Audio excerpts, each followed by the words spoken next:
It's been awful. I mean, there's nothing else I can tell you already that you obviously already know because he's out of hospital now, which is, it's a massive relief, and it's been such a worry for all of us, for me, my husband, my daughters, his sisters, and his wife, of course, Rebecca. And did you know anything about it before he got on the plane? No, I didn't know anything about it until he went to A&E. So shocking, isn't it? And I guess this is every parent's nightmare. And it escalated so quickly. I mean, when you took that call, I guess the first thing you did was got on the train and went to London, was it? Yeah, I did.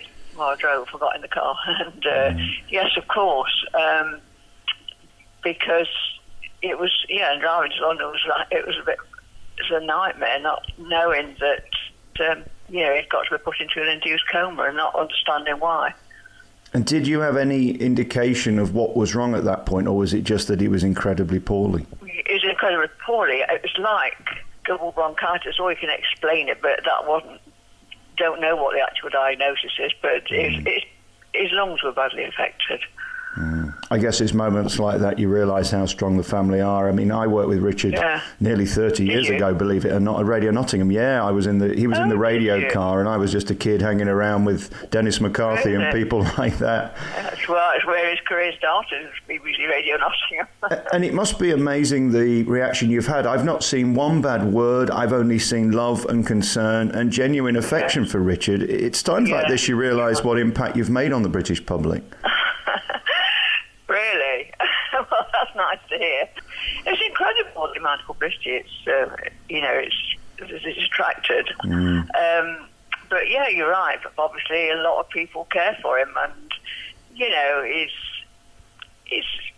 my son, but he's a great chap. He's good fun, and and he's got a lovely wife and kids that have supported him, which is just a good job I was in this country.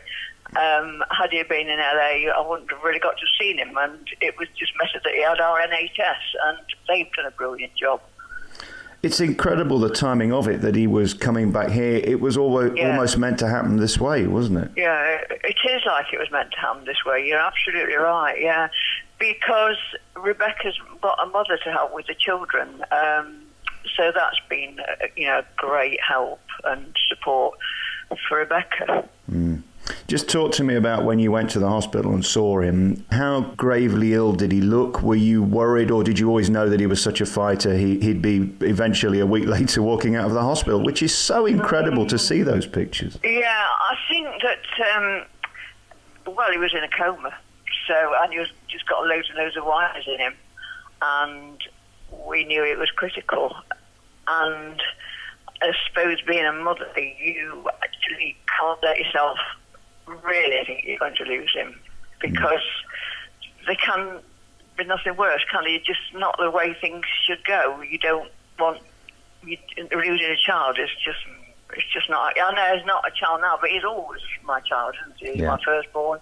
Yeah. I love him, and I suppose I thought mainly you won't leave us, Richard. That's what I think. Are you a spiritual person? Do you believe in God and all of that stuff? Did that help you? Yeah, I go to church, but he doesn't. Yeah, I think it was nice of him. Loved friends say we're praying for you, and I think I did put on Twitter, thanks for all your good wishes and prayers have certainly helped. How long did it take for you to get word that he was getting better and they were going to bring him out? I suppose when they started to bring him out of the coma, you think this has to be going the right way. Yeah. Obviously, he's out of hospital and he'll be fine, but I think it'd take a while for him to be really fit again. He's been through such a lot. And I think waking up and knowing you've lost 10 days of your life, it's like, and so much has happened in this country because he's a big news person. You think Trump has been over with his wife, and we'd had the World Cup saga, we've had Wimbledon, we've had Boris Johnson resign. He's missed so much. Yeah. That it would have really been enjoying being, in the thick of it, so to speak. Reports were we were going to get him back. Is that true? Do you think he's going to move back to the UK? Because we miss him on the radio, we miss him on the TV. Yeah.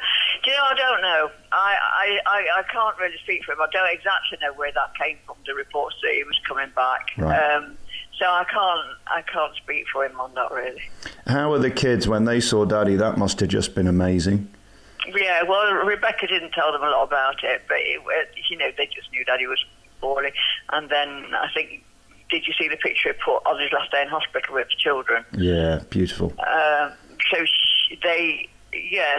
think he was in a wheelchair, and they went out to park area near the hospital, and I photographed with the dad. So it was lovely.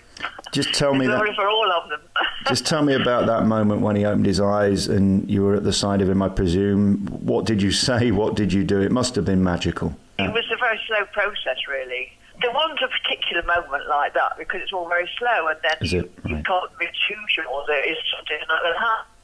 I was going to slip back, and but obviously we knew it was going the right direction, and that in itself was wonderful. Yeah. And then as we stand now, how is he doing? I mean, that picture coming out of the hospital, he gave a smile. He obviously has lost some weight, which is the most worrying thing because he's a small guy anyway. He was never fat, was he? He was never fat. Well, I think he's lost his muscle. Right. He'll have to get him back to the gym, I should think, when he's got the strength. Yeah. But I think for now he's got to rest and take things steady and do as he's told. Yeah. Do what the medics tell him. That's difficult for Richard. Do you think he's going to be recuperating here in England, or do you think he will go back to America? Well, he can't fly for a while, so I think that I'm sure he'll go back. But I can't really say for definite because it's difficult. I don't want him reading this and thinking you said something. No, I appreciate that. And then just tell me about your relationship with him now. I mean, it's got to be made more special because you realise that as strong as he is, as famous as he is, you could have lost him. Yeah, that's right. Well, I don't know how I would have coped. I can't imagine. I can't think. But we're quite a close family, really. He's got two younger sisters, and they've all got two children. So they got married in three. Cause it's funny, really, because they got my three kids got married in 3 consecutive years, and then they all had the first baby within 6 months, and then they all had the second baby, like 2 years later, and they're all in London. I mean, I know Richard is out in America sometimes, but they're all my girls are in London with their children, so we come to London quite a lot. So it's just nice that we know we're going to be a family again. Yeah. And is there going to be some big party and celebration when he's 100%? Well, it'd be nice. Yeah. We've not got that far yet. I know you've always been so close, and again, his sisters must have felt like you. It's just the worst news. It's in the lap of the gods, isn't it? You just don't know which way it's going to go, and thank God it worked out for the best. Yeah, I know. In hospital by his bedside, with him not knowing we were there. It's all been surreal, really, because it's difficult to explain it. You're suddenly in it, and it's like any situation. You've got to deal with it, haven't you? There's not an escape, and you deal with it, and you come through it. And I mean, and people have been so lovely, so kind. They've been so lovely to me as well, and obviously, it's worse for she's his wife, but I'm not sure. No, it's been a mother. You can't lose your kids. And there's also been a lot of support from the industry as well, big stars. I know he's mates with Chris Evans and people like that. That must have been heartwarming to see how many showbiz friends care. Oh, I know, yeah. Oh, yeah, yes. He's got a lot of friends. He seems to be friendly with everybody in showbiz, and a lot of them go out to LA and come back again all the time, don't they? So, I think he's a popular lad. Thank you so much for your time, and we wish him all the best, and we hope to get him back on the TV and radio soon. Christine, thank you for calling. I appreciate it. Okay. All right. Okay. Thanks.